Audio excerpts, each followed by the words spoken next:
Bismillahirrahmanirrahim. Assalamualaikum warahmatullahi taala wabarakatuh. Alhamdulillahirabbil alamin. Wa bihi nasta'in ala umurid dunya waddin. Assalamun ala ibadihil ladzina astafa amma ba'd. Bertemu sekali lagi kita pada petang yang berbahagia ini bersama-sama saya Awang Kubul Khizan bin Awang Amathani, Ketua Unit Falak Pejabat Mufti Wilayah Persekutuan Cawangan Labuan, bersama dengan saya Prof. Madya Dr. Baharudin bin Zainal, Fellow Penyelidik Inspire Uniza, dan akan membicarakan untuk episod keduanya. Dan kita secara langsung, jadi kita guna istilah episod lah. Kita ada episod kedua, sesi bersama beliau mengenai dengan bicara falak bersama Prof. Madya. Dan tajuk pada petang ini berkenaan dengan daripada zaman sains tamadun Islam ke alam Melayu. Jadi kita bersama-samalah mendengar ulasan dan juga ceramah beliau berkenaan dengan tajuk tersebut. InsyaAllah mendapat input-input yang menarik, input-input yang baru mengenai kaitan antara sains tamadun Islam dengan alam Melayu kita. InsyaAllah dengan ini saya mempersilakan Prof. Madya Doktor untuk terus membicarakan tajuk ini. Dipersilakan Doktor. Terima kasih kepada Ustaz Awang Kubul Khizan dan pihak Urstia.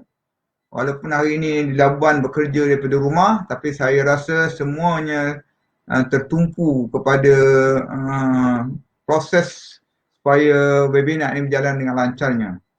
Bismillahirrahmanirrahim. Alhamdulillahirabbil alamin. Wassalatu wassalamu ala asyrafil anbiya'i wa mursalin Sayyidina Muhammadin wa ala alihi washabihi ajma'in.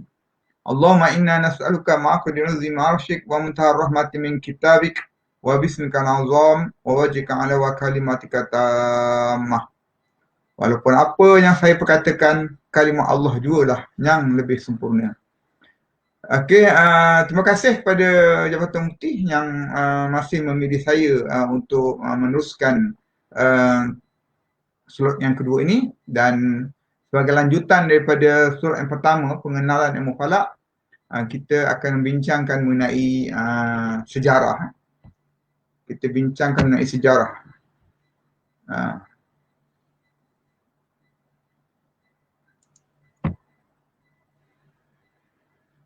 Okey. Saya tak pasti macam mana nak buat skrin jadi besar. Ke skrin dah besar dah? Besar dah. Besar dah, okey. Besar dah ni.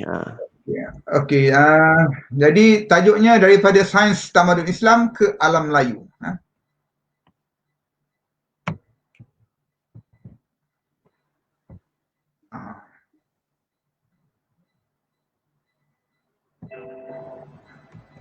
Okey.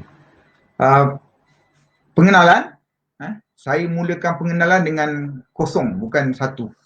Apa salah nombor kosong tak boleh jadi pengenalan? Walaupun ia tidak nilai, tapi dari segi turutan dia ada. Ni orang falsafah matematik ni dia fikir dia lain sikit.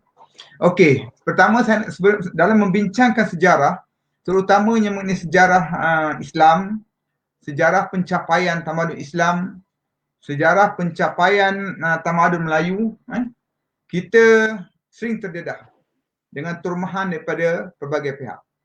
Al-maklumlah bahawa Melayu dan Islam ini adalah lauk atau hidangan yang diminati ramai orang. Maka banyaklah tumahan-tumahan yang diperkatakan tentang pencapaian orang-orang Islam dan orang-orang Melayu. Apabila kita nak bincangkan mengenai kemajuan ilmu falak daripada sains tamadun Islam hinggalah ke alam Melayu. Kita mendengar juga apa yang dikatakan oleh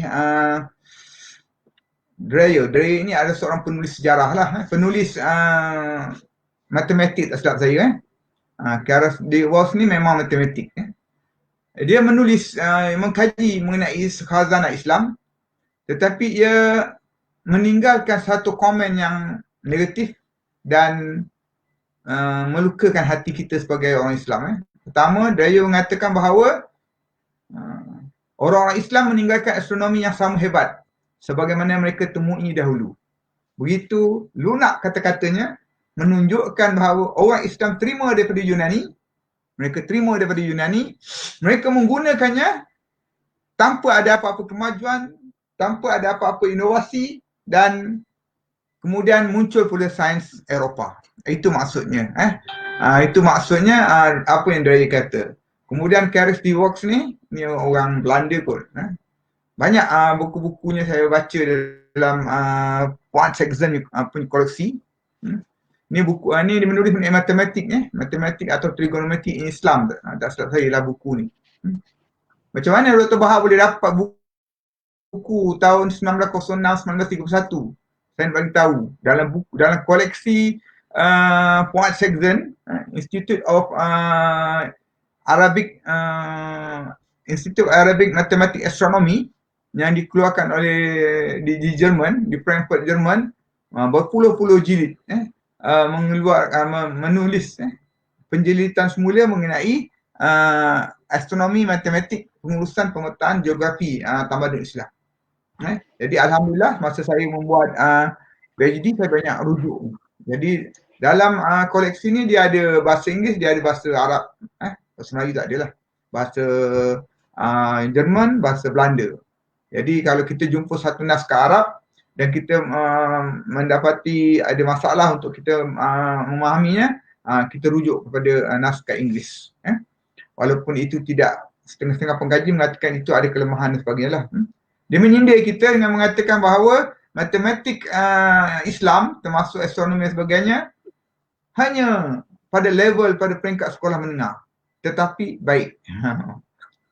Dalam sindir-sindirnya, dalam pukulannya, dia terpaksa mengakhiri dengan catatan baik. Manakala Isabella Albert ni buku dia mengenai Malay Archipelago. Malay Archipelago ataupun Golden Caravan, tak salah saya. Mana satu saya tak ingat. Isabella ni dia merantau, perempuan ni dia merantau ke alam Melayu, dia mengembara, dia melihat pada budaya. Dia melihat kepada budaya orang Melayu. Lebih kurang macam Wallace. Kalau saya baca buku mengenai Malay Archipelago, dibuat oleh Wallace. Wallace ni, Isabella Wallace dulu, Isabella ni awal kurun yang ke-20, 1910 itu. Apa yang dia tulis?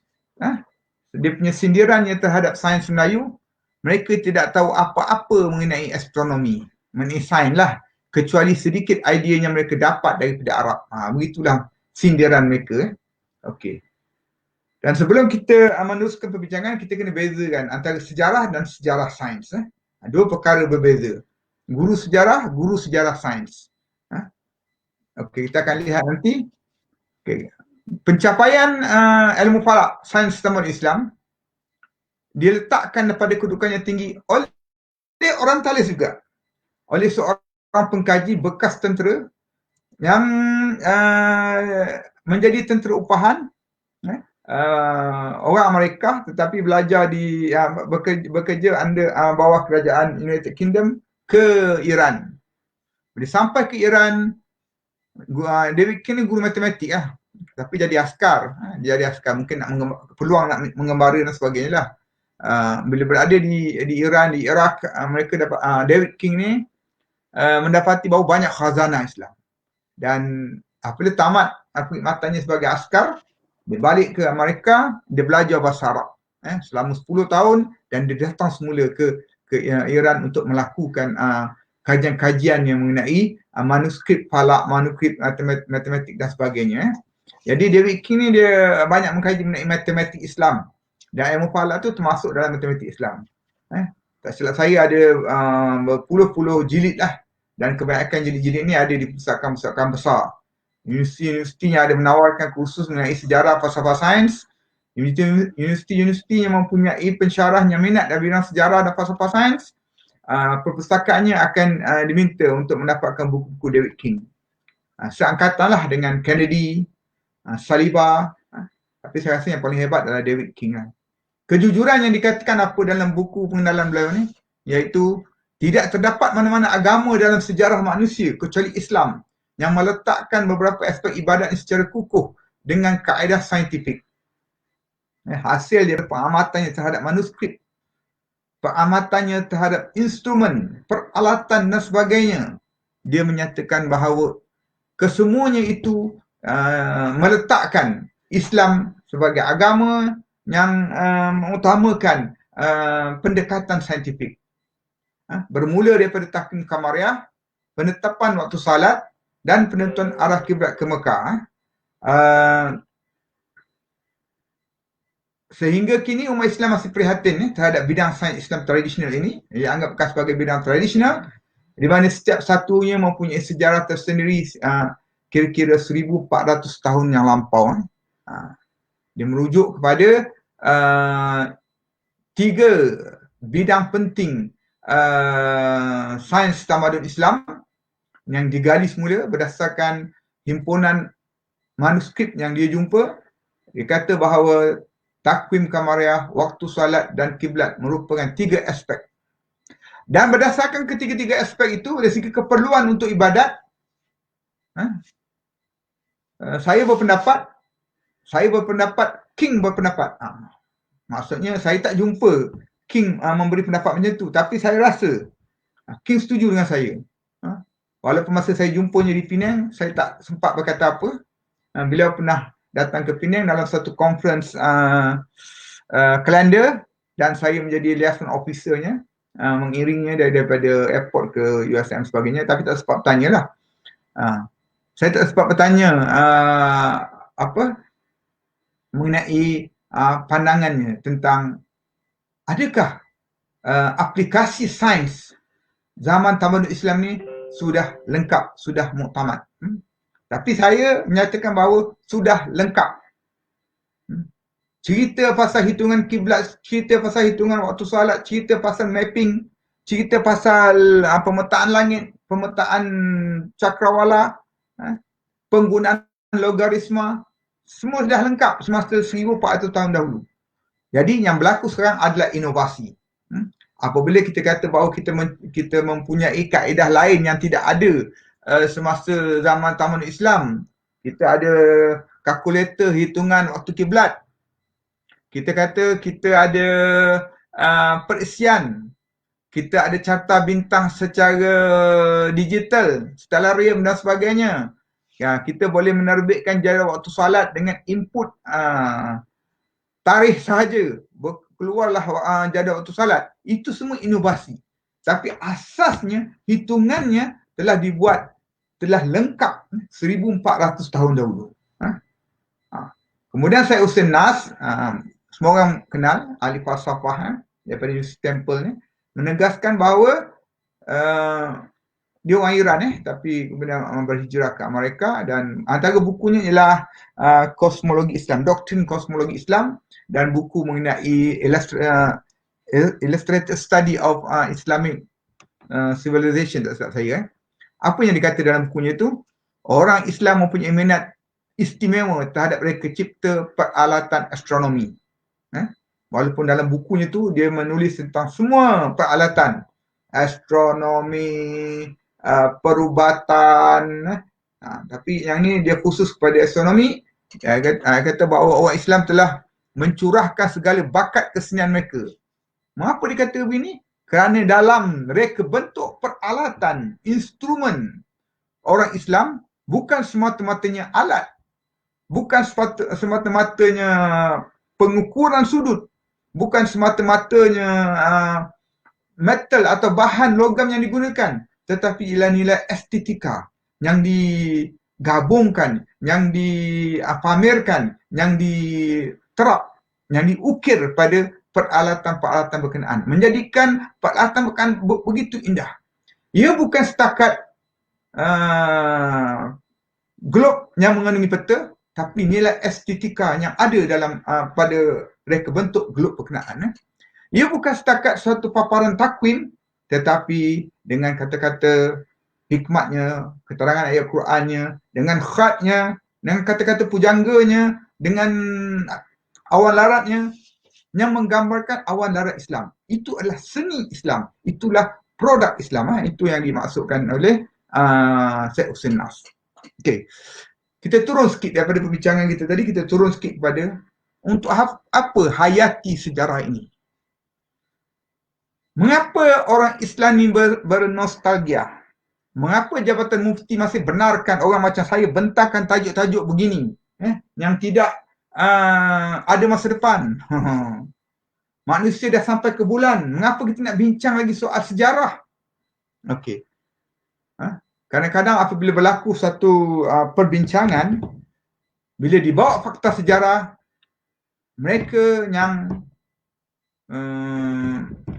cenderung kepada keadaan-keadaan moden, kebiasaannya akan membuat sindiran tentang aplikasi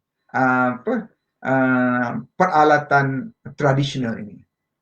Suka saya mengingatkan bahawa bila kita lihat orang mengajar robot mujayyab, walaupun robot mujayyab tu bidang kajian saya,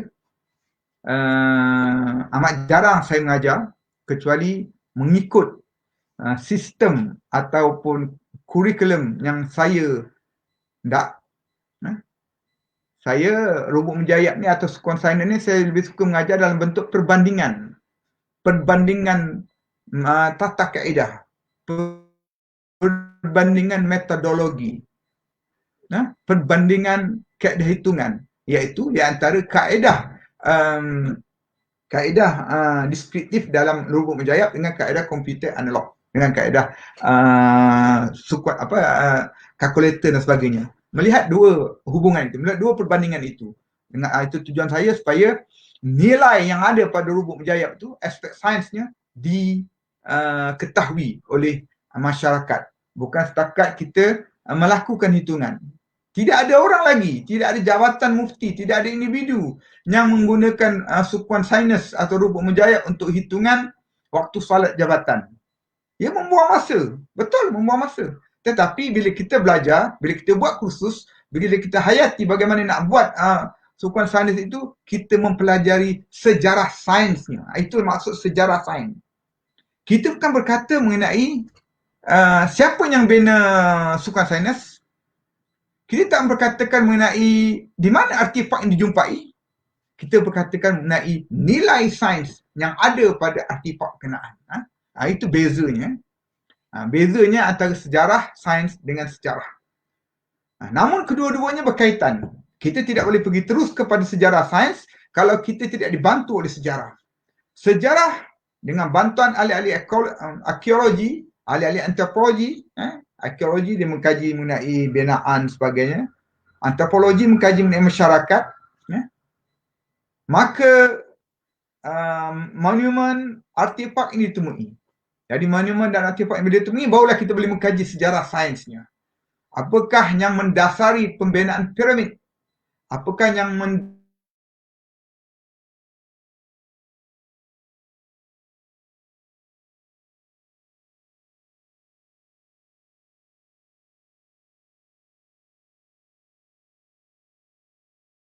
adalah kapal Melayu zaman Borobudur.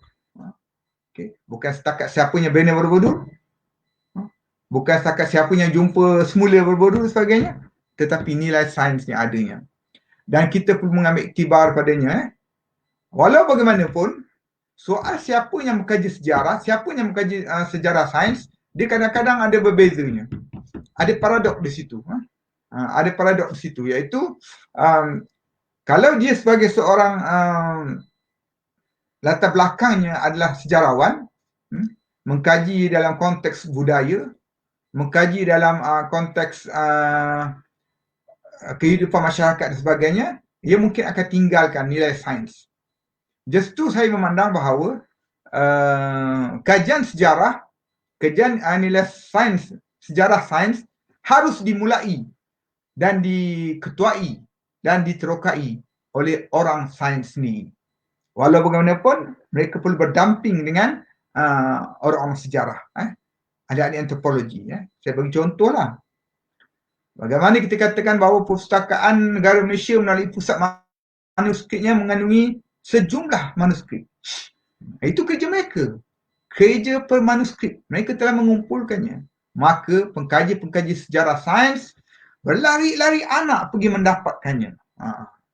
Jadi kita ada satu hubungan yang baik di antara pengkaji sejarah, ahli pemanuskrip dengan tujuan kita untuk mengkaji sejarah sains daripada manuskrip berkenaan.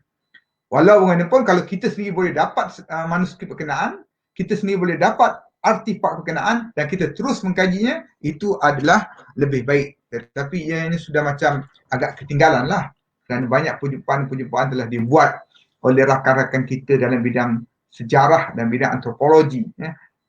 Jadi kita kena menghargai apa yang mereka buat sebagainya. Dan saya sifatkan bagi intelek yang menolak perbincangan sejarah sains, mereka tak nak cakap pasal sejarah. Bila kita berkata mengenai pendidikan falak, kita kata pendidikan falak ni kena lihat apa yang ulama-ulama kita gunakan pendekatannya semasa menyebarkan ilmu falak sebagai salah satu dalam konteks pendekatan moden. Pendekatan pendidikan moden dan sebagainya. Bagi saya, intelek yang menolak perbincangan sejarah sains, yang menolak penglibatan unsur-unsur sains, ibarat orang yang menulis, baik menulis buku atau menulis tesis tanpa sorotan, tanpa literature review, maka dia shock sendiri. Dia kata ada banyak kekosongan.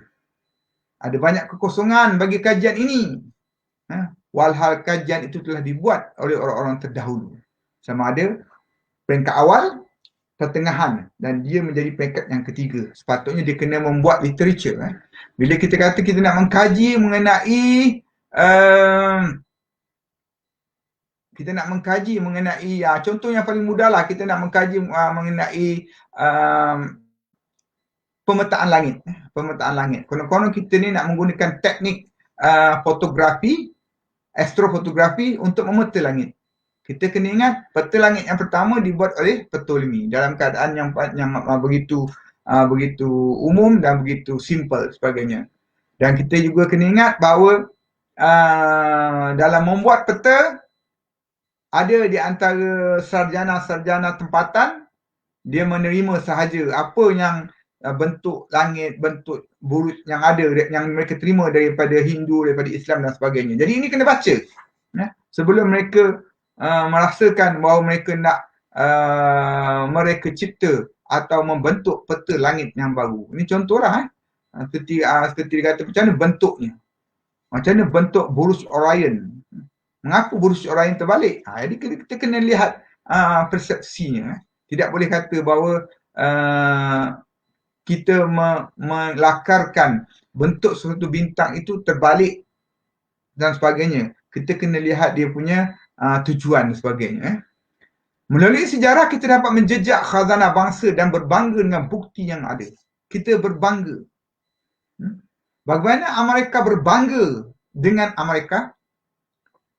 Yang hayat Amerika tu kurang 400 tahun. Bagaimana Amerika nak berbangga dengan Amerika?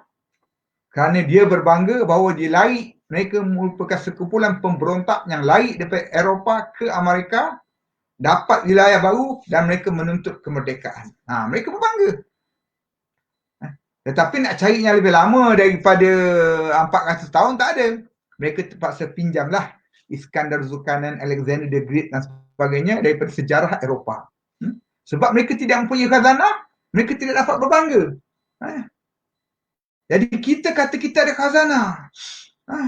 Kita ada manuskrip.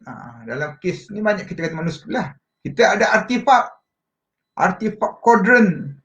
Kita ada artifak tempat tengok anak bulan misalkan. Kita ada monumen misalkan. Jadi kita berbangga. Bila ada dia beritahu bahawa di Masjid Kuala Kangsar ada suatu perigi yang telah ditutup. Itu bukan perigi. Itu adalah satu lubang cerapan. Walau bagaimanapun tidak ada kajian lanjut, cuma apa yang dinyatakan oleh pihak Cik Azam Nur, tidak ada bukti lagi. Itu bukan perigi. Itu adalah lubang cerapan. Mereka bentuknya sama seperti apa yang terdapat dalam tamadun Islam. Jadi kalau kita boleh membuktikannya, bahawa orang Islam awal kurun yang ke-20 telah membina perigi dengan tujuan untuk melakukan cerapan, kita berbangga dengannya. Sebagaimana kita hampir berbangga apabila diberitahu bahawa di Kuala Muda Kedah ada pelabuhan yang tertua di dunia. Gambar-gambar satelit menunjukkan, dikatakan bahawa gambar-gambar satelit menunjukkan ada sekumpulan selonggok rangka-rangka kapal lama. Kalau kita boleh keluarkannya, kita boleh tunjukkan keadaan sebenar kapal-kapal berkenaan, maka ia menjadi satu kebanggaan. Kebanggaan bahawa betul lah, benarlah apa yang Ptolemy kata dalam bukunya, dalam peta yang pertama. Apabila dia menulis Semenanjung Kencan, Golden Crescent, dengan lokasi Kalah atau Kedah. Itu yang Kota Kuala Muda lah. Lembah Bujang tu. Tapi setakat ni kita hanya temui khazanah-khazanah yang berkaitan dengan candi dan sebagainya. Walau bagaimanapun dia bergantunglah pada pihak Jabatan Khazanah Negara untuk Jabatan Warisan Negara untuk mengeluarkannya. Kita akan berbangga dengannya. Kerana kita berbangga dengan kapal-kapal yang wujud di Lembah Bujang itu lebih baik daripada kita berbangga dengan Kota Melaka. Sebab Kota Melaka itu ialah lambang penjajah. Kita mungkin mengambil iktibar, Kota Melaka inilah jadi lambang penjajah. Lain kali kita tak nak negara kita terjajah. Itu okey. Tetapi kita bukan berbangga dengan pencapaian pembinaan kota tadi. Kita mungkin boleh berbangga dengan pembinaan istana-istana yang hebat. Sekitar 100-150 tahun dahulu menggunakan apa-apa teknologi bahan binaan yang ada pada negara kita dan sebagainya. Justru bila kita mengkaji sejarah, kita harus menggali khazanah bangsa yang terpendam. Kita dapat menggali. Bila gali, kita keluarkan, kita gilap, kita serlahkan, maka kita ambilnya, kandungannya itu menjadi panduan untuk pembinaan jati diri kita. Untuk membuat dasar dan untuk memperbaiki intelek bangsa. Dalam konteks ilmu falak, bila kita belajar mengenai keadaan tradisional, bila kita belajar, kita membaca manuskrip, kita dapat tahu bahawa apakah dasar dahulu. Seperti yang pada tahun lepas, kita dapati bahawa ada beberapa institusi menjalankan kajian mengenai kecerahan langit waktu subuh, waktu isyak dan sebagainya. Mereka melihat kepada dokumen yang ada. Melihat kebanyakannya merujuk pada naskah nadir. Mereka tidak merujuk lagi kepada manuskrip. Hanya pada bulan lepas saya ditemui oleh seorang dan bertanya bagaimana idea untuk mengeluarkan maklumat ini daripada manuskrip. Jadi dalam manuskrip itu beritahu tentang fenomena, beritahu tentang nilai yang digunakan. Jadi kita dapat tahu bila kita buat penyelidikan moden, kita dapat dapatan. Jadi dapatan kita sama seperti yang dibuat oleh para ulama dulu. Nilai yang dibawa daripada tamadun Islam. Dan bagaimana daripada nilai yang dibawa tamadun Islam ke penggunaan sekarang ada beza. Itu adalah suatu perkara yang perlu dijalankan forensik. Mengapa berlaku perbezaan berkenaan? Adakah berlaku salah faham dan sebagainya. Okey, kita teruskan tajuk kita, perkembangan astronomi. Okey. Mengapa saya gunakan istilah astronomi? Tadi nak cakap mengenai ilmu falak. Saya rasa kuliah pertama telah menjelaskan. Walaupun saya tidak perlu buat ujian untuk apa? Untuk kursus webinar ni. Tapi saya harap pada kuliah saya yang pertama mereka dah faham hubungan antara astronomi dengan ilmu bintang. Kadang-kadang saya guna astronomi, tengok keadaan dia. Kadang-kadang saya tengok ilmu falak. Tetapi kalau pra-Islam, astronomi, kalau bercakap mengenai aktiviti umum, astronomi, tapi apabila kita bercakap mengenai pengkhususan pada ibadat, ia menjadi ilmu falak. Itu telah jelas. Bahawa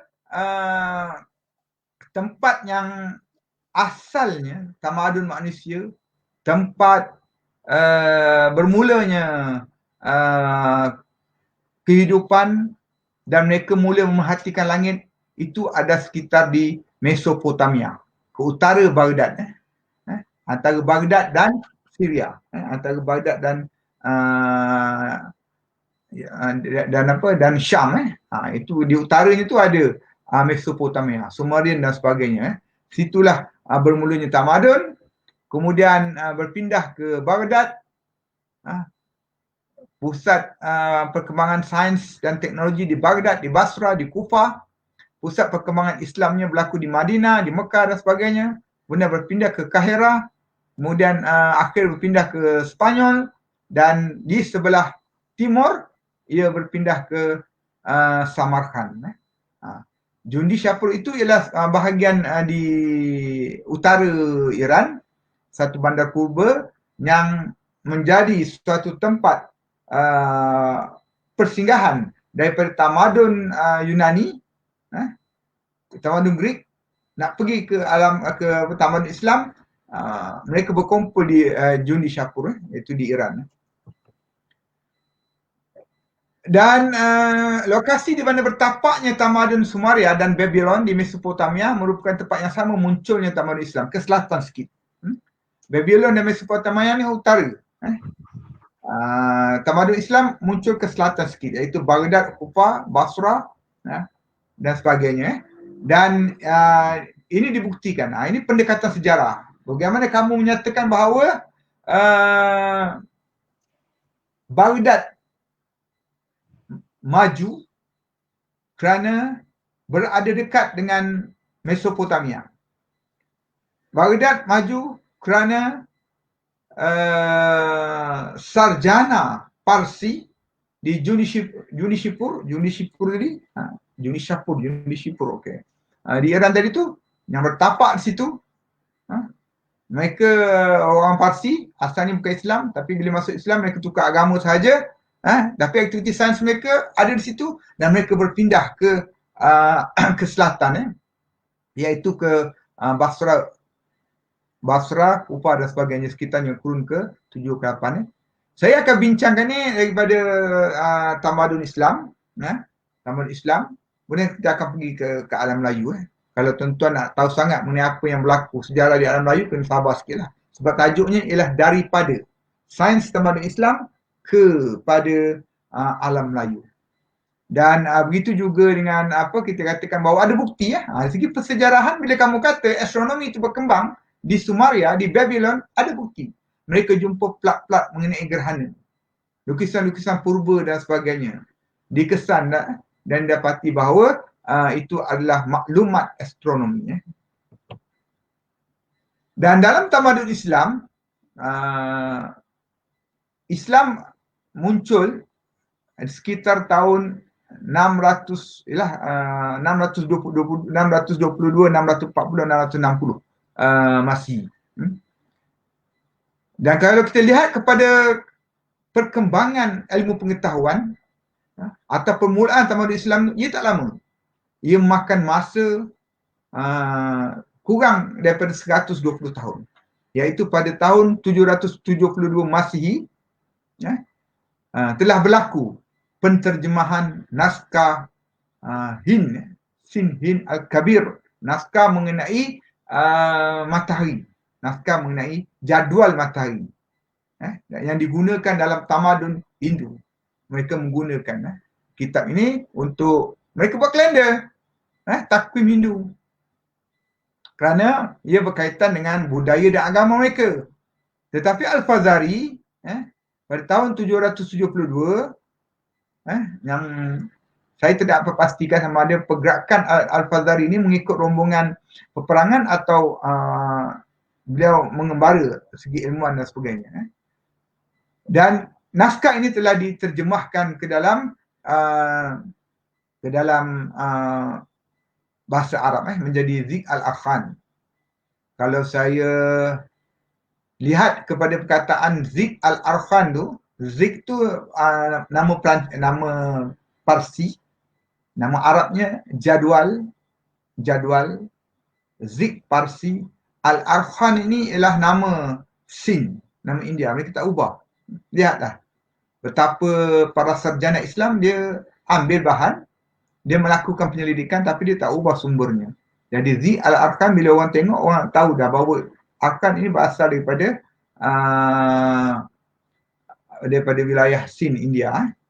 Dan ada katanya maklumat bahawa 735 tahun. Kalau 735 tahun, lebih awal lagi daripada tahun 722. Begitu juga dengan di Juni Shapur. Juni Shapur tu ialah golongan cendekiawan daripada Greek yang lari. Dikatakan sekolah Aristotle dan Ptolemy yang ada di Greek, yang ada di Yunani, apabila Rom menguasai kawasan berkenaan sehingga ke abad ke tahun 500 Masihi, 500 saya rasa Yunani musnah lebih kurang tahun 500 Masihi. Bila Yunani musnah, Rom juga memusnahkan tamadun ilmunya, menyebabkan pengikut-pengikut sekolah Aristotle dan Ptolemy yang berada di bandar-bandar berhampiran dengan Yunani, dengan Greek, lari pindah ke Juni Shapur. Juni Shapur ni satu wilayah lain. Yang saya kata bahawa daripada Juni Shapur lah di utara Baghdad dia berpindah ke arah selatan. Okay, bidang-bidang utama ilmu falak tamadun Islam. Pertama, mereka melakukan penterjemahan dan penerbitan karya falak. Mengapa saya tulis itu sebagai yang pertama? Apabila empayar Islam berkembang luas, daripada Baghdad pergi ke utara, pergi ke barat,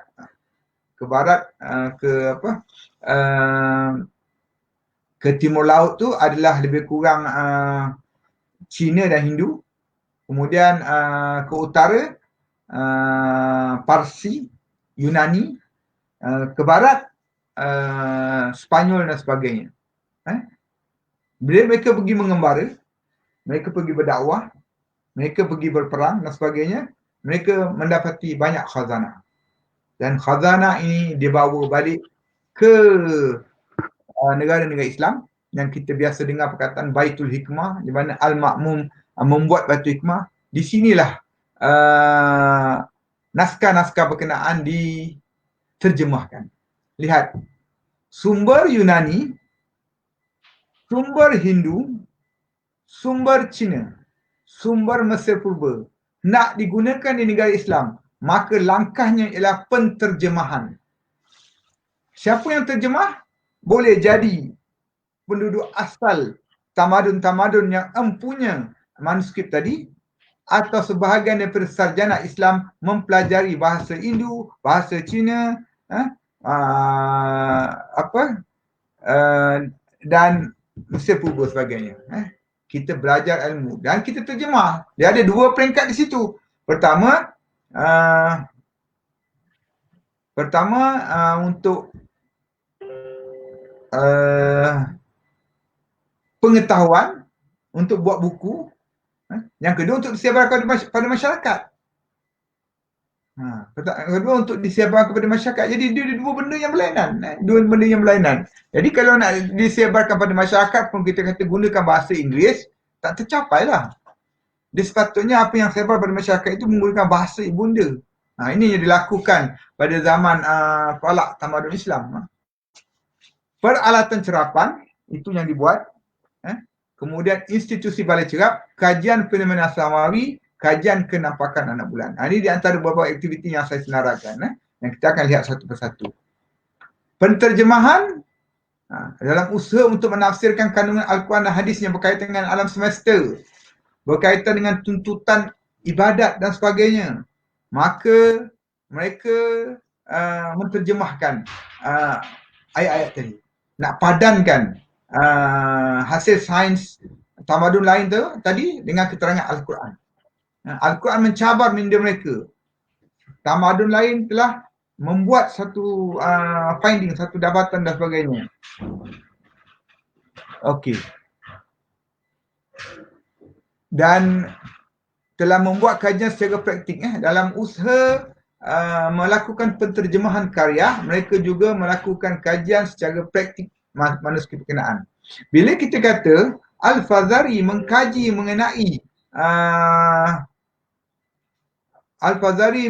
mengenai zik ataupun jadual matahari Hindu, ia sebenarnya diikuti dengan inovasi pembuatan peralatan dan jadual itu sendiri. Kerana setelah beratus-ratus tahun, maka maklumat tadi tu kurang tepat, maka ia perlu diperbaiki. Sebab jadual tadi tu, maklumat falak tadi tu, maklumat astronomi tadi tu adalah nak digunakan untuk dunia ibadat. Maka para sarjana Islam begitu berhati-hati. Mereka tidak membiarkan kesan budaya asing tadi tu. Ilmunya kita ambil, jadualnya kita ambil. Tapi kalau ada faktor-faktor yang bersifat mitos, faktor-faktor yang bersifat syirik dan sebagainya, ia perlu dinyahkan. Inilah sebahagian daripada proses pengislaman ilmu. Mereka mengambil unsur-unsur daripada luar dan mereka jadikannya murni. Maka di sinilah apabila ilmu astronomi tersebut terasing menjadi ilmu falak. Dan usaha ini mereka telah memperbarui dan melanjutkan kajian-kajian yang telah dibuat sebelum zaman mereka, di samping mencipta jadual baru yang amat berguna. Daripada jadual Hindu, jadual Yunani, teori Hindu, teori Yunani, mereka membuat sesuatu yang baru.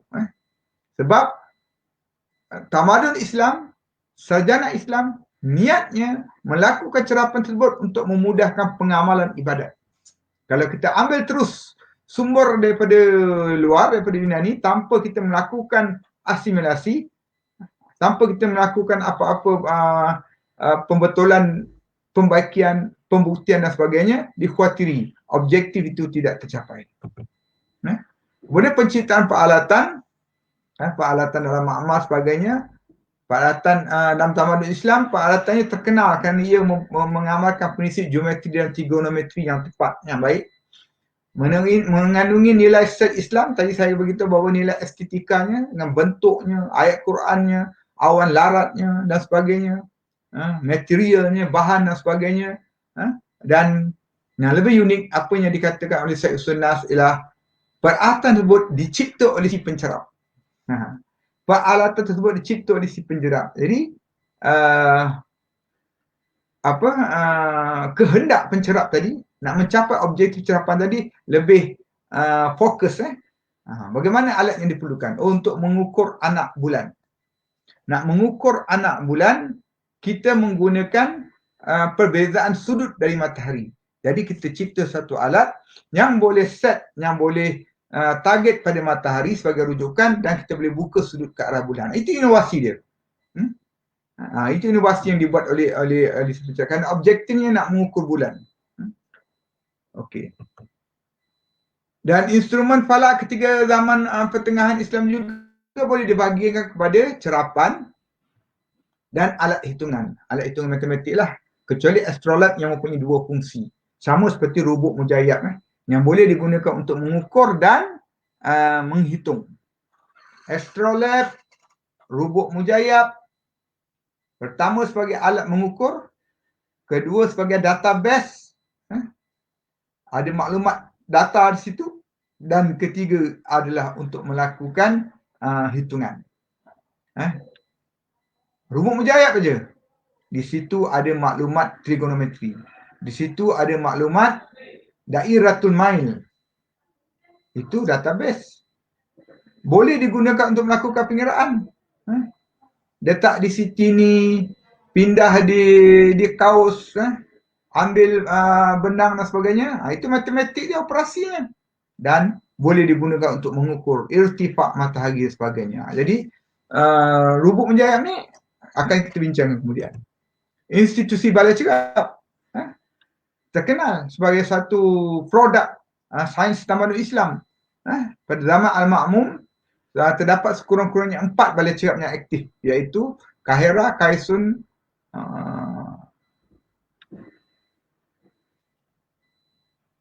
Damsyik, lebih daripada 4 pula, sekurang-kurangnya 4. Baghdad, Maragha dan sebagainya. Ini dia lebih daripada utara. Balai cerap yang mereka bina. Okey. Apa bezanya? Apa bezanya balai cerap Islam ni? Kan dalam sejarah sains, balai cerap telah wujud di tamadun Maya di Inca di Mexico. Tiba-tiba kita claim bahawa balai cerap tamadun Islam adalah ciri-ciri moden. Kita kena membuktikan. Ia moden sebagai satu tempat penyelidikan dijalankan. Kalau dulu dalam tamadun Maya di Inca, balai cerap itu digunakan untuk menyembah objek-objek langit. Misalkan dalam tamadun dalam Templo Mayo di barat Mexico ni, dia ada satu tempat cerapan berkubah. Kubahnya ada lubang dan tempat lubang itu ialah tempat bintang lalu, bintang transit dalam pergerakan terbit terbenamnya. Bila tengah malam bintang ni berada tengah-tengah langit, mereka melakukan pemujaan dan sebagainya. Itu adalah kesan daripada penggunaan balai cerap purba. Ia lebih kepada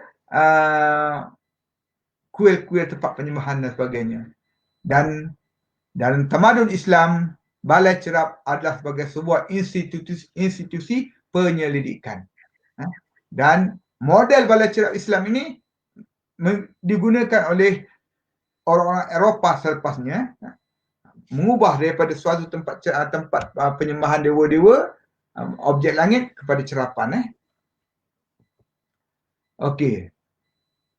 Dikatakan juga dalam buku Aiden Sayeli dalam buku Observatory in Islam, dikatakan juga bahawa walaupun kita kata Galileo Galilei merupakan orang pertama yang cipta teleskop pada tahun 1609, tapi sebenarnya orang Islam telah menggunakan satu alat cerapan yang dinamakan sebagai tabung penglihatan. Saya selalu tak ingat nak cari dalam bahasa Arabnya apa, perkataan tabung penglihatan, bahasa Inggerisnya apa. Sejak kurun ke-11 lagi di balai cerap Maragha dan Kahira, mereka telah menggunakan sextant yang ada kanta. Itu mereka katakan tabung penglihatan. Tapi segi sejarah sains, yang cipta teleskop itu adalah Galileo Galilei. Kemudian begitu juga dengan pencapaian sains tamadun Islam, pencapaian ilmu falak banyak dibincanglah. Kita boleh baca buku-buku tamadun, buku-buku kitas, buku-buku mengenai pencapaian astronomi Islam. Okey, yang saya nak bincang secara detail sikit sini ialah bagaimana balai cerap Ulubekh di Samarkand, kurun yang ke-16, kurun yang ke-16, 14, 15. Saya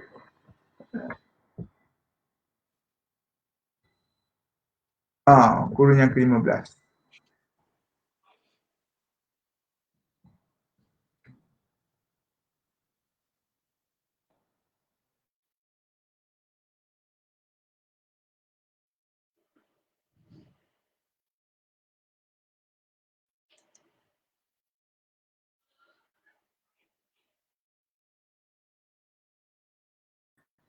Hebatnya balai cerap Samarkand ini, kalau kita sekarang ni katakanlah di Malaysia ni teleskop yang paling besar ialah 750 mm. Lebih kurang 2 kaki. 2 kaki setengah begitulah. Tak sampai 1 meter 3 kaki. Itu untuk 360 darjah. Itu untuk 360 darjah. Kita lihat gambar yang saya gambarkan tu teleskop tu. Teleskop teleskop yang ada ni, teleskop mid 10 inci ni. 10 inci ni sudutnya 360 darjah. Sudutnya dalam 3 atau 4 inci saja. Tapi apa yang berlaku di Samarkand, kalau tak silap saya, sukuan ini berukuran 40 meter, 10 meter dalam tanah, 30 meter di atas bangunan. Dan mengikut sejarahnya, yang ditulis oleh Hevelius, seorang ahli antropologi Rusia. Balai cerap ni musnah. Dimusnahkan oleh pemberontakan. Siapa yang memberontak? Anak dia sendiri. Kalau kita baca kisahnya tragis. Mengapa dia berontak? Sebab anak dia marah, bapa dia ambil kekasih anak dia. Satu. Yang kedua, rakyat marah. Ulugh Beg ni jadi sultan. Tapi dia banyak tumpu kerja di balai cerap. Jadi rakyat memberontak. Bila berlaku pemberontakan, balai cerap itu dirobohkan. Diratakan. Jadi padang jarak, padang terkukur. Kemudian, biar saya ceritalah walaupun slide ni ada berikutnya. Kemudian, ada seorang anak murid Ulugh Beg beberapa bulan sebelum berlaku pemberontakan, dia telah mengarahkan Ali Kushai ni pada tahun 1450-an, lebih kurang itulah. Itu sebab pada cerita ni kurun yang ke-15, bukan kurun yang ke-16, saya silap. Ali Kushai itu membawa keluar beberapa karavan kereta kuda, barang-barang manuskrip daripada Istanbul, bawa lari. Balai cerap daripada Samarkand, bawa keluar daripada Samarkand, bawa lari ke Istanbul. Jadi Ali Kushai dan beberapa anak murid pekerja balai cerap Ulugh Beg ni ikutlah cakapnya. Kemudian berlakulah pemberontakan. Ulugh Beg dibunuh. Dan bangunan itu dimusnahkan. Apabila koleksi jadual bintang, jadual matahari yang dibuat oleh Ulugh Beg ini, Zik Ulugh Beg dipanggil, sampai ke Eropah, 200 tahun kemudian, Ali Kushai bawa. Dia bawa pergi ke istana ke, dia bawa pergi ke arkib ke, tapi dia simpan di Istanbul. Masa tu orang tak berebut lagi manuskrip ni. Dan ia digunakan oleh sarjana. Dan seorang ahli astronomi Eropah yang terawal, Tycho Brahe, dalam mengkaji manuskrip Zik Ulugh Beg, terkejut kerana ketepatan yang diberikan oleh jadual berkenaan begitu tinggi. Dan dia merasakan bahawa ini bukan buatan manusia. Jadual ini bukan buatan manusia. Begitu sekali. Dan merebaklah cerita ini tentang kehebatan Zik Ulugh Beg ini. Seorang ahli antropologi Rusia, Hevelius, saya tak ingat nama, tapi depan ni ada nama betul dia. Dia membuat satu kajian berdasarkan Zik tadi, berdasarkan jadual tadi, berdasarkan koordinat tadi, dia tracking akhirnya dijumpai satu lokasi. Dan bila dia gali, dia jumpa sepertiga landasan angle bawah tanah. Bayangkan kalau ianya adalah robok, tetapi ini bukan robok, difahamkan ia adalah sextant, 60 darjah. 60 darjah. Kalau sepertiga, 20 darjah bawah ufuk, 40 darjah di atas ufuk. Dia punya kelengkungan tadi. Dia jumpai, digali, jumpa. Sekarang adalah ada orang buat. Antara tempat yang saya nak pergi, belum dapat pergi lagi. Panjang umur saya pergi. Nak melihat tapak ni. Jadi, bila mereka gali, mereka dapati ada landasan, ada angle, ada senggatan-senggatan. Ketepatan saiz senggatan berkenaan tak masuk akal. Kalau saya kata tak masuk akal. Sebab 1 darjah 2 kaki. 1 darjah 2 kaki. Di Malaysia ni, mana ada teleskop yang radius sudutnya tu 2 kaki. Tak ada. Kalau 730 pun radius dia saya rasa dalam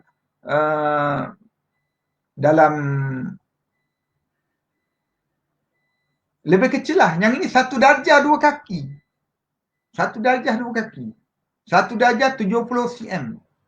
Makna kalau 70 cm tu 2 kaki tu, itu ada 1 darjah. 1 darjah dibahagikan kepada 60, jadi 1 minit. 1 minit dia pecah lagi kepada 60, jadi 1 saat. 1 saat 20 mm. 1 saat 20 mm. 20 mm. 20 mm 1 inci. Pun 1 saat 20, 1 inci tu, 1 inci tu, 1 inci kemarin ni. Tak nampak mari lagi. Dalam gambar saya tak nampak mari. 1 inci ni, 1 inci ni 21 minit. 1 saat. Jadi kalau 1 mm tu dia boleh bahagi pada berapa? Perpuluhan saat. Jadi itu sebab bila dia mengukur bayang matahari, bila dia mengukur titik bintang dan sebagainya, ia mendapat kedudukan yang tinggi. Koordinatnya berada pada kejituan yang tinggi. Kerana skala radiusnya amat besar. 1 darjah 70 cm. Tengok teleskop ni 10 inci tu. 360 darjah hanya 3 inci atau 4 inci. Okey. Jadi itu sebab mengapa kajian ulu Bek ini memberikan nilai yang tepat. Kemudian kecerapan fenomena, cerapan anak bulan dan sebagainya. Itu aktiviti-aktiviti yang dilakukan oleh mereka. Dan selepas abad yang ke-14, kejatuhan Baghdad, maka ilmu pengetahuan terutama ilmu falak berpindah ke timur dan ke barat. Berpindah ke timur dan ke barat. Ke timur ke arah Khurasan, Samarkand, India dan sebagainya lagi. Manakala ke timur ke arah Andalusia dan sebagainya.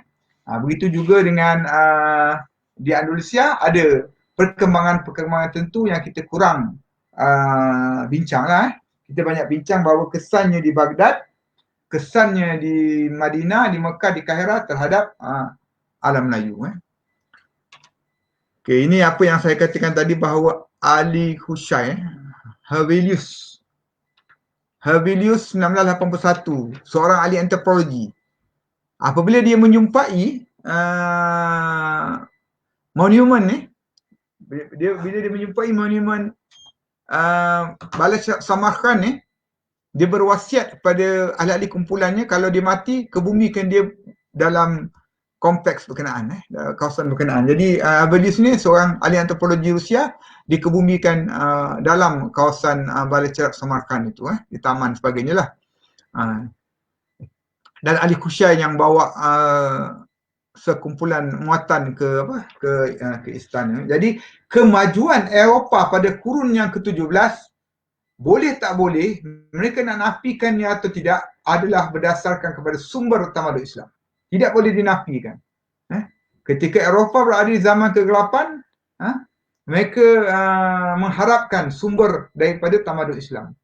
Sama ada sumber yang dibawa balik oleh pelajar-pelajarnya yang ketika berada di Baghdad pada pertengahan kurun yang ke-15 berlaku peperangan. Baghdad dah diperang, Basrah dah dimasuki orang luar. Adakah aku mau duduk terus di Basrah, di Baghdad? Aku nak balik. Sebelum balik dia kata, aku nak mencuri, nak menjarah beberapa manuskrip yang ada di maktabah di Baitul Hikmah untuk dibawa balik sebagai cenderamata ke tempat mereka. Nasib baik juga mereka curi. Kalau tidak, Baitul Hikmah itu dimusnahkan, dibakar dan sebagainya, meninggalkan hasil yang terlalu sedikit, atau terpaksa ditulis semula. Jadi khazanah-khazanah yang ada di Eropah inilah yang membantu peningkatan kerja-kerja astronomi selepas zamannya. Okey, pengeliran falak ke alam Melayu atau Melayu-Nesia. Jadi ilmu falak, bila tiba ke alam Melayu, saya dah namakannya ilmu falak. Tetapi kalau kita kata pengaruh Hindu, ia masih lagi adalah ilmu bintang. Macam mana kejap ilmu bintang, kejap astronomi. Hindu dia membawa ilmu bintang. dia bercakap mengenai nakastra, mengenai manzilah dan sebagainya. Dan ia mempengaruhi ilmu falak alam Melayu. Sains Yunani tidak memberi kesan secara langsung ke alam Melayu, tetapi melalui tamadun Islam dan juga Hindu. Walaupun di sejarah Melayu dikatakan bahawa raja-raja Melayu berasal daripada Iskandar Zulkarnain dan sebagainya, tapi segi sains buktinya mesti berdasarkan bukti melalui tamadun Islam, melalui Hindu. Itu ada bukti dokumen, bukti penulisan. Ilmu falak alam Melayu berasal daripada sains tamadun Islam. Buktinya para sarjana Islam pergi mencari ilmu, pergi mengasah tauhid, pergi mencari Tuhan, iaitu belajar ke negara-negara Arab, ke Madinah, ke Mekah. Pusat ilmu tadi di Baghdad, tetapi Baghdad dan Mekah tu dia saling berhubung. Ilmu-ilmu itu diajar. Lepas Baghdad jatuh, Mekah mengambil alih sebagai madrasah. Jadi mereka belajar situ. Dan sumber daripada yang Baghdad tadi ialah daripada Yunani. Jadi dia berkait gitu. Contoh yang paling mudah ialah kitab Abu Mansyar Al-Falaki lah. Walaupun dinamakan falak, tapi sebenarnya kitab ilmu bintang. Astrologi, ilmu bintang 12. Dia asalnya sains Yunani. Ilmu bintang 12 bukan sains tamadun Islam. Sains Yunani. Masuk ke Hindu, masuk ke Islam. Bawa ke alam Melayu, kekal perkataan falak dengan tulisan Arab dan istilah-istilahnya. Dinamakan Abu Mansyar Al-Falaki. Tapi sebenarnya kerja-kerjanya banyak berkaitan dengan astrologi dan sebagainya. Begitu juga dengan Al-Biruni, ditohmah sebagai bapa astrologi dan sebagainya. Begitu juga dengan ilmu falak alam Melayu. Ada pengaruh Al-Biruni, ada pengaruh Abu Mansyar Al-Falaki. Tapi yang lebih penting, orang Melayu mempunyai pengetahuan sendiri, ethnoscience sendiri. Pengaruh Hindu ada, tapi pengaruh Hindu agak minimum. Inilah wilayah keluasan wilayah Melayunesia, Jazirah Melayu sebelum diperkotak-katikkan, sebelum dipecah-pecahkan kepada sempadan negara-negara, sebelum peraturan immigration dan sebagainya. Ini kira-kira 120 tahun bumi peta. Labuan ditulis itu sebagai Jazairil Labuan. Ada tu Jazairil Labuan. Ada. Mana Labuan yang dah wujud lebih 100 tahun lah. Memanglah. Takkan Labuan baru wujud 3-4 tahun. Jazairil Labuan. Kemudian Kepulauan Natuna tu ada ditulis tu. Yang tengah-tengah tu. Yang di situ ramai orang Terengganu. Tapi wilayah Indonesia. Kemudian nama-nama itu agak menarik untuk kita lihat. Ini ada wilayah Melayunesia. Kalau lihat tu Taiwan pun termasuk tu. Taiwan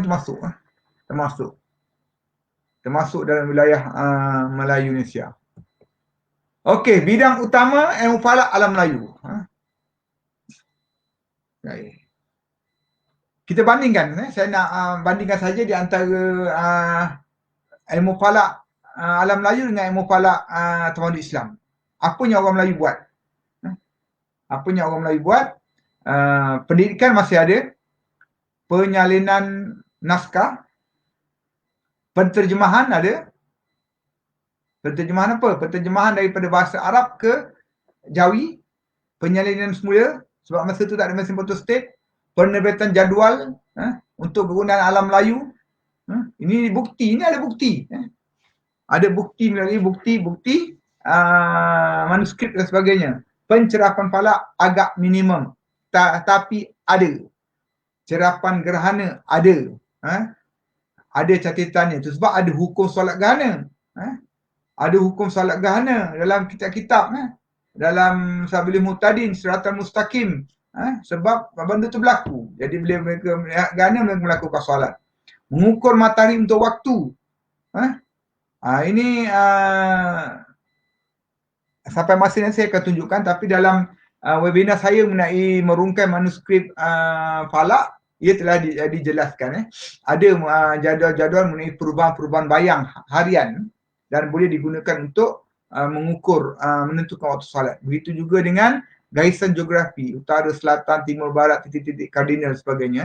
Jadi pencerapan dalam falak ada, tetapi minimum. Ada orang tanya saya, dalam tamadun, dalam alam Melayu ni ada tak ulama kita mencerap syafaq? Syafaq isyak dengan subuh, fajar subuh.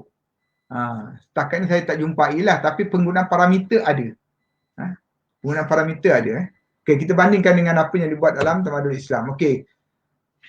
Dan kedatangan Islam telah mengubah epistemologi lah. Dia telah mengubah kehidupan masyarakat, telah mengubah keadaan istana, keadaan pemerintahan dan sebagainya. Bila kata nak solat, dia kena berdasarkan jadual-jadual tertentu dan sebagainya. Dan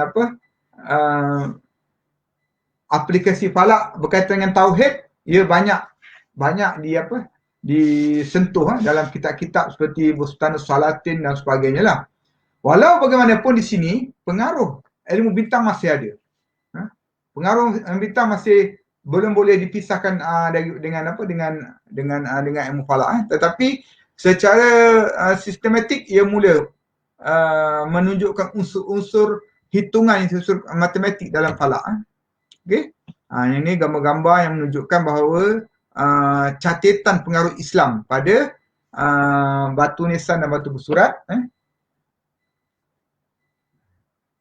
Begitu juga dengan jadual. Jadual yang berasaskan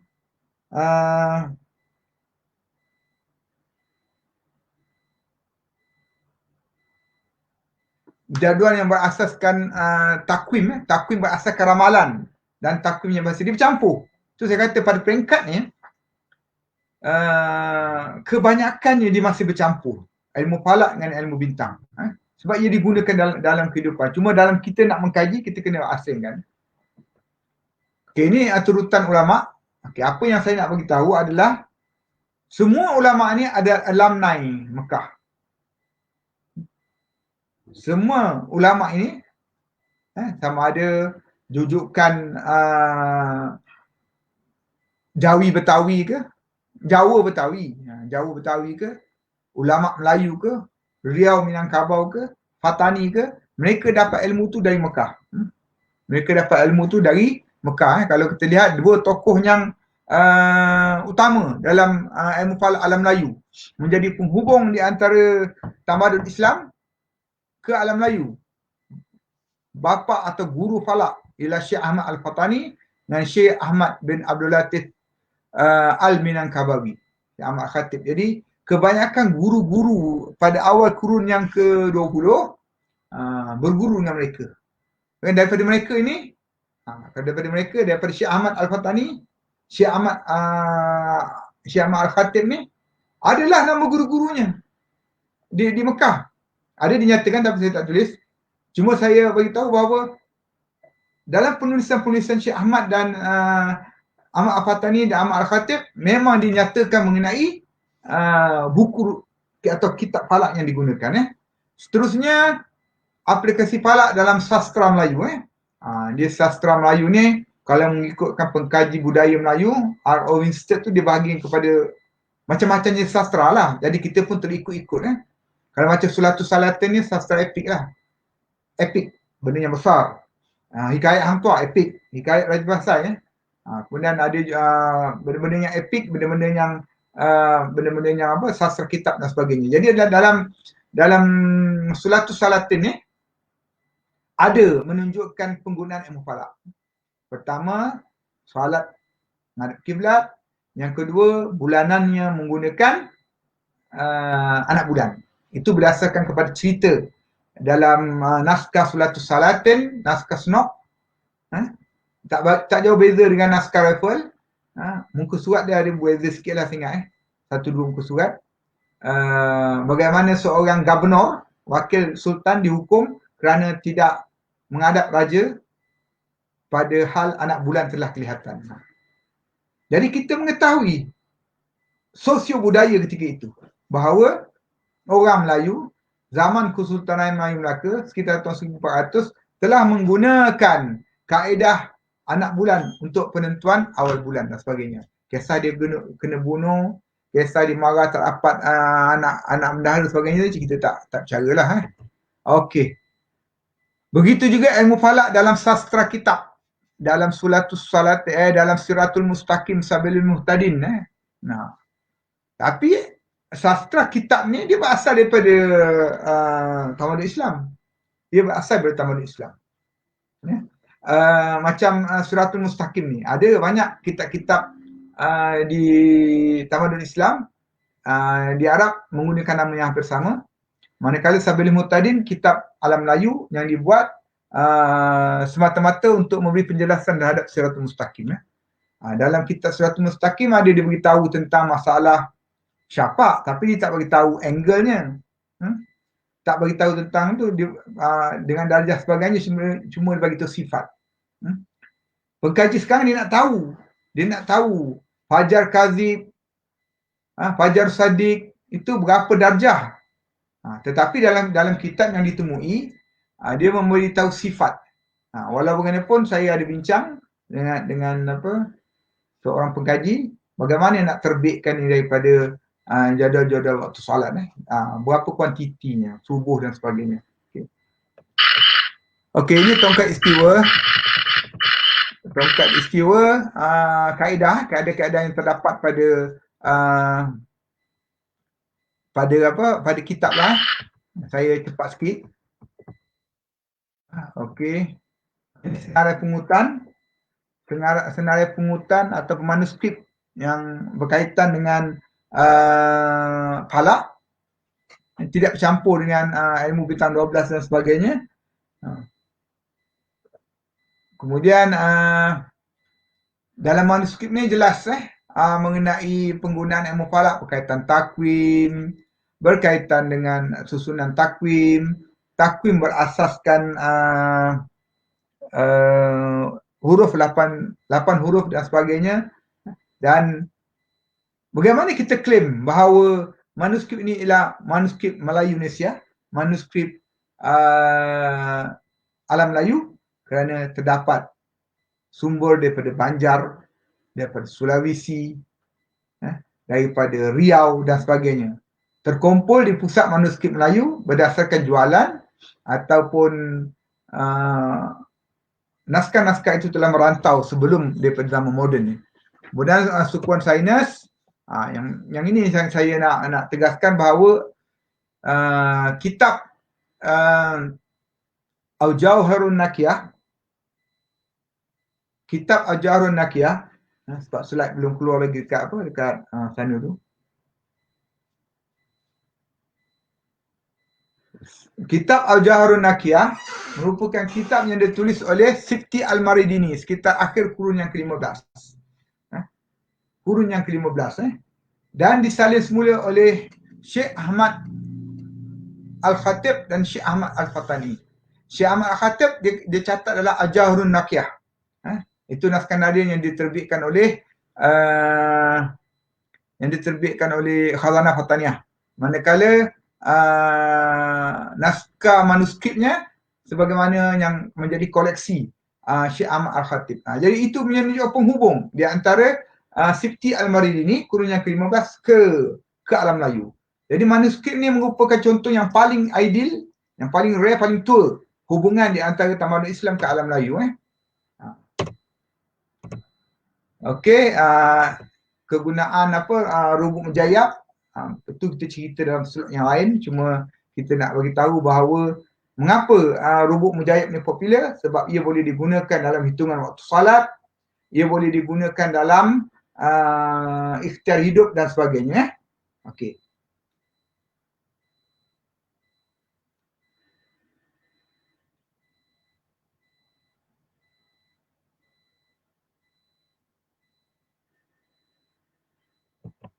Okey, kemudian selepas daripada penggunaan rubuk mujayab, kita berpindah kepada kaedah logaritma. Ini juga pengaruh tamadun Islam. Jangan kita menganggap bahawa logaritma itu pengaruh Eropah. Tidak. Menurut Syekh Tahir Jalaluddin, orang Eropah itu dia ambil daripada tamadun Islam. Jadi kita ambil daripada Eropah, tak ada masalah. atau kita nak ambil betul Islam. Ini contoh bagaimana Tuan Guru Haji Abdul Aziz Pendang menyalin jadual sains. Yang tengah tu jadual sains. Yang kiri sekali itu ialah Sefer Logaritma Eropah yang digunakan dalam sistem pendidikan di Penang, buku log sekolah, kemudian jadual, kemudian kaedah hitungan Syaitan. Okey.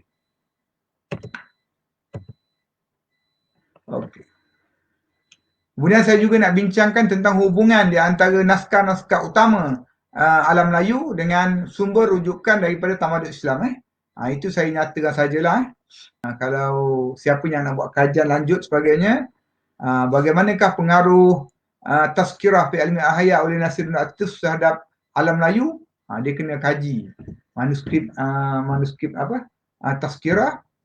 Kemudian pengaruh tafhim terhadap alam Melayu itu dah ada dibuat oleh pelajar saya. Dia baru mulakan PhD, dia akan mengkaji kitab tafhim Al-Biruni dan kesannya terhadap alam Melayu. Tapi banyak lagi yang kita perlu kaji. Termasuk dalam kitab Sabilul Muhtadin, kaedah-kaedah falak dalam Sabilul Muhtadin itu dia ambil daripada Ibnu Syubki itu dia ambil daripada Syekh Qalyubi mengenai aspek-aspek ilmu falak dan sebagainya. Kemudian saya juga bincangkan mengenai kaedah yang popular dalam falak. Kaedah tongkat istiwa, tentukan longitude, penggunaan syarat kenampakan anak bulan dan sebagainya. Ia dibuktikan. Tujuan kuliah ni untuk membuktikan bahawa wujudnya hubungan langsung di antara tamadun Islam dengan alam Melayu. Dari segi pensejarahan kita kena tunjuk bukti. Buktinya melalui naskah. Buktinya adalah melalui manuskrip. Walaupun saya telah menulis banyak perkara ini, tetapi kalau untuk menjadi satu tesis secara lebih komprehensif berdasarkan satu kaedah, ia masih terbuka. Ia masih terbuka. Kerana tujuan tesis saya adalah untuk menunjukkan apa peluang yang ada. Kemudian orang lain sepatutnya meneruskan kajian. Bagaimana saya katakan bahawa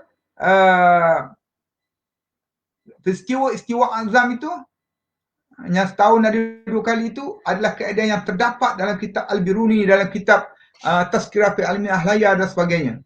Bagaimana kaedah tongkat istiwa itu ada dalam kitab tafhim dan sebagainya. Jadi itu kita kena buktikan. Okey, kesimpulannya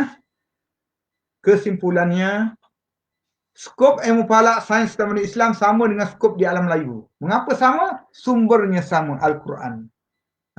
Kegunaannya sama untuk ibadat. Cuma di alam Melayu penyelidikan jadi kurang. Kita ambil penggunaan sahaja. Itu sebab dia jadi ilmu mikat.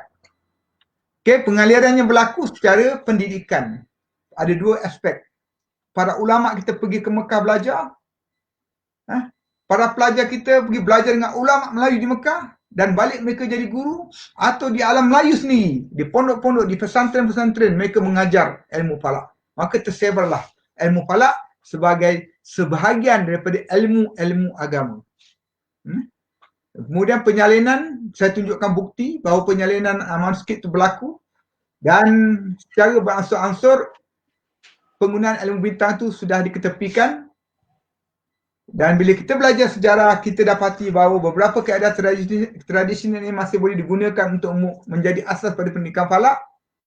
Begitu juga pihak agama, jabatan mufti dan sebagainya, bila nak buat aktiviti, bila nak melihat model pengurusan falak, model aktiviti falak, hubungan sains agama dan sebagainya, mereka boleh melihat bagaimana berjayanya pada peringkat awal para ulama kita melakukan ini. Juga melihat kepada hubungan antara sains tamadun Islam dengan alam Melayu, dan kini kita nak menggunakannya dalam pengurusan kontemporari di jabatan mufti dan sebagainya. Itulah tujuan.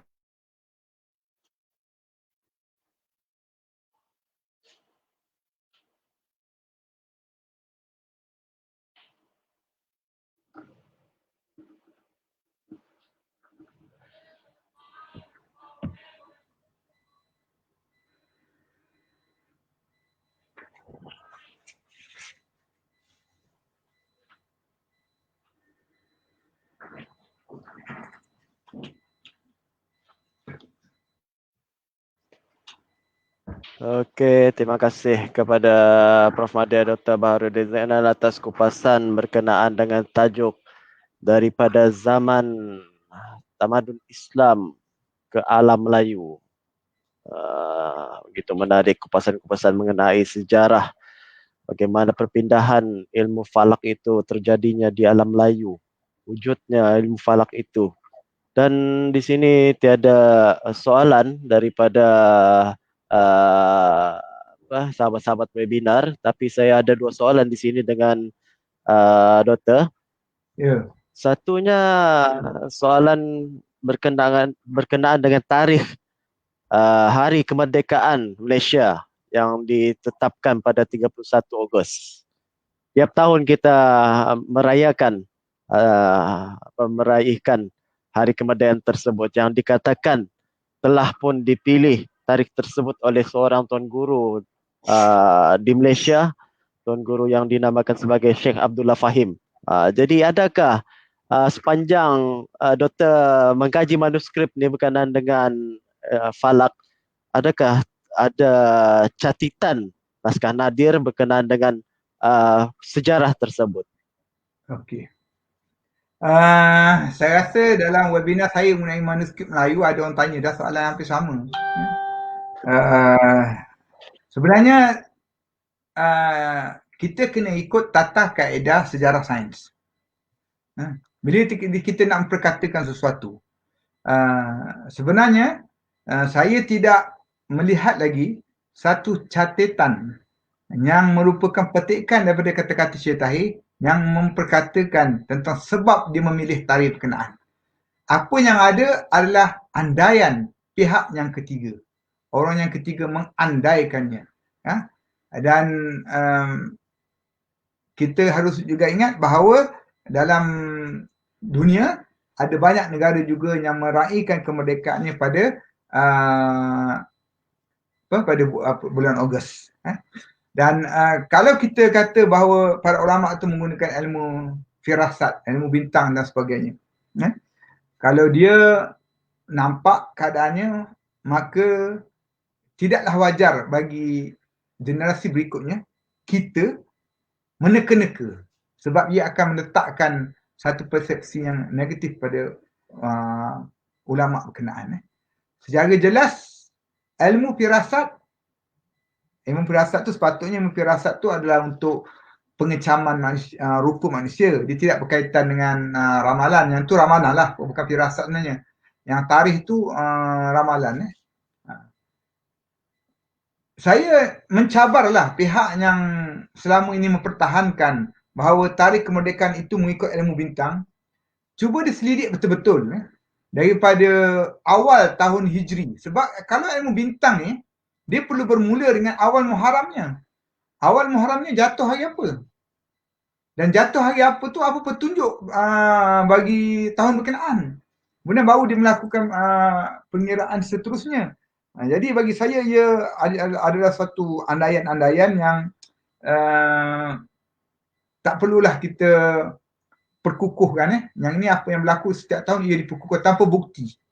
Bagi saya dia tidak diperkukuhkan secara bukti. Bukti secara saintifik dan bukti secara tata kaedah sejarah.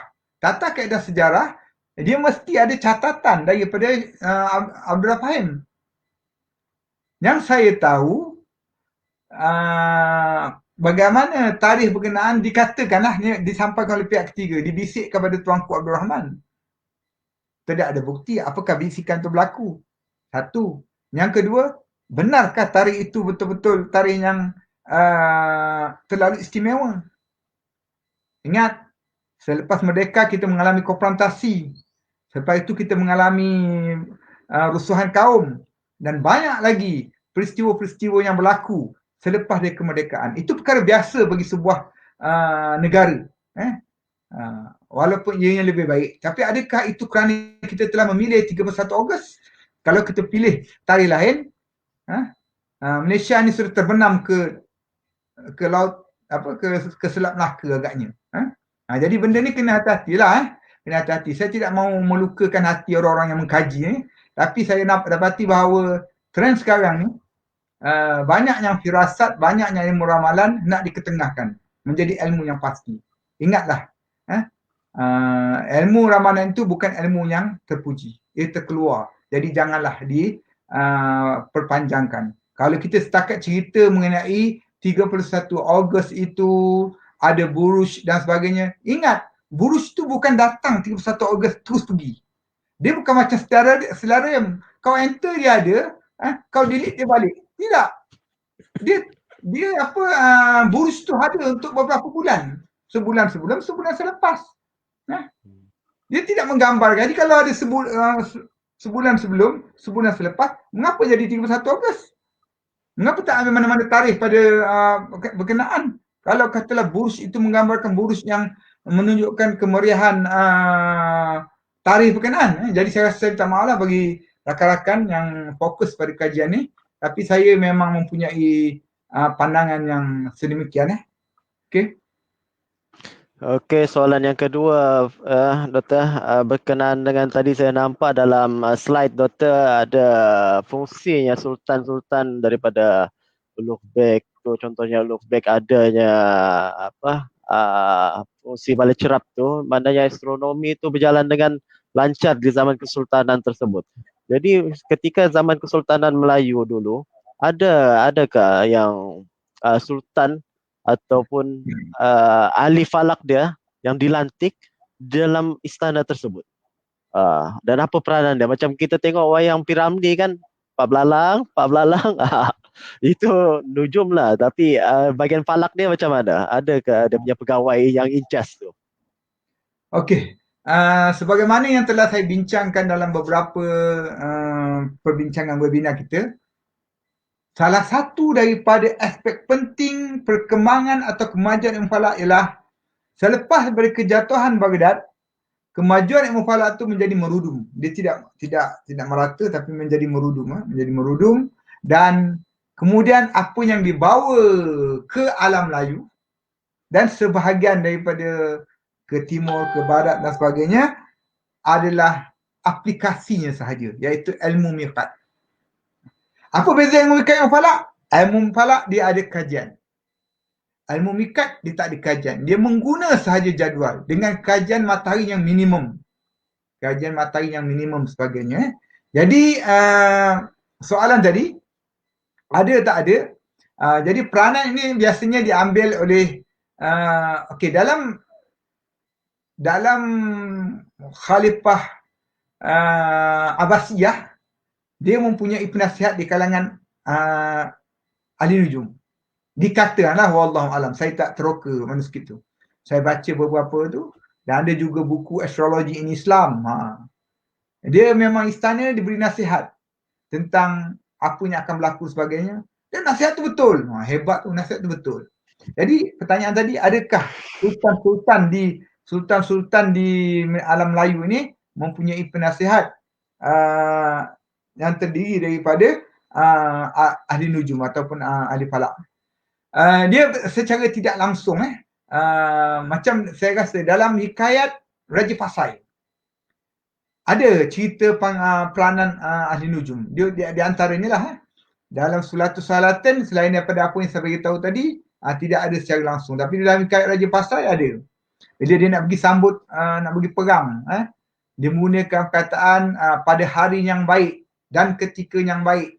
Biasa dalam penulisan-penulisan ni, hari yang tak baik, ketika tak baik dia tak tulis. Sebab masa tu raja tak berangkat. Raja hanya berangkat ketika yang baik, masa yang baik. Masa tu dia tulis. Jadi menunjukkan bahawa ada peranan pelangkahan di situ. Siapa yang menasihatkannya? Orang-orang yang bijak pandai pada istana lah. Tapi sebagai satu jawatan khas, saya tidak dapat pastikan. Biasanya ulama' lah. Ulama' yang ulama' ni biasanya dia tidak menonjolkan aspek ilmu bintang tu. Tapi penggunaannya untuk kebaikan negara, kebaikan sultan, dia mungkin beritahu. Dan kita juga dalam zaman moden, Syekh Tahir Jalaluddin pernah menjadi mufti dan penasihat sultan dalam hal agama dan sebagainya. Itu berlaku. Itu berlaku, tetapi tidaklah berlaku dengan ada satu pos yang begitu dekat.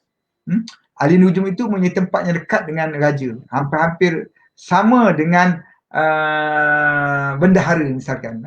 Itu sebab bendahara dengki, bendahara bunuh seorang makdum. Makdum tu dibunuh di, saya tak ingat sejarah dia, sempadan Melaka dan sempadan Melaka dan Negeri Sembilan. Seorang makdum tu orang pijak pandai agama lah, dibunuh oleh bendahara. Mengapa? Sebab makdum itu pandai falaknya. Bukan. Makdum itu ditamatkan riwayatnya kerana ada satu cerita lain lah yang saya rasa tak perlu saya tak dapat nak pastikan dia punya perawi dia, saya tak nak cerita lah. Tapi pembunuhan makdum itu bukanlah kerana cemburu terhadap ketepatan ramalan falaknya, tapi ada perkara politik lain dan sebagainya. Jadi saya rasa di alam Melayu raja-raja dia kurang sikit lah sebab dia raja-raja Melayu kita ada pengetahuan, mereka belajar dan sebagainya. Mereka kelulusan London dan sebagainya, atau penasihat-penasihatnya memberi nasihat yang betul. Cuma nasihat tentang waktu solat, nasihat tentang hari ni hari Jumaat, nasihat tentang apa bila puasa bila raya tu, sistem tu masih berjalan hingga sekarang. Siapa yang menasihatkannya? Struktur baru dalam kerajaan iaitu mufti. Okey. Okey, setakat itu saja webinar kita pada petang ini. Saya bagi pihak Pejabat Mufti Wilayah Persekutuan Cawangan Labuan mengucapkan banyak terima kasih kepada penceramah kita Prof. Madia Dr. Baharudin bin Zainal atas kupasan berkenaan dengan tajuk pada petang ini. Dan sekali lagi juga terima kasih kepada penonton webinar Falak Online daripada Pejabat Mufti Wilayah Persekutuan Cawangan Labuan yang telah bersama-sama kita bersiaran secara langsung lebih kurang selama 1 jam 35 minit ini. Dan terima kasih, insyaAllah selepas ini akan ada lagi webinar-webinar seterusnya dan banyak lagi episod kita bersama dengan penceramah-penceramah seperti Prof. Madia Dr. Baharudin, Syarin Ahmad, Asro Kapel, Puan Aimah Zuleha dan juga suaminya Encik Muhammad Luqmanul Hakim. InsyaAllah lepas ni kita akan bersama-sama mereka lagi selepas ini. Dan ya, setakat itu sahaja pada petang ini. Terima kasih banyak-banyak sekali lagi. Kita akan berjumpa bersua muka lagi di lain hari. Dengan itu saya sudahi. Apapun kekurangan daripada webinar ini, saya minta maaf banyak-banyak. Dan segala yang baik itu datangnya daripada Allah. Setakat itu sahaja pada petang ini. Terima kasih. Assalamualaikum warahmatullahi taala wabarakatuh.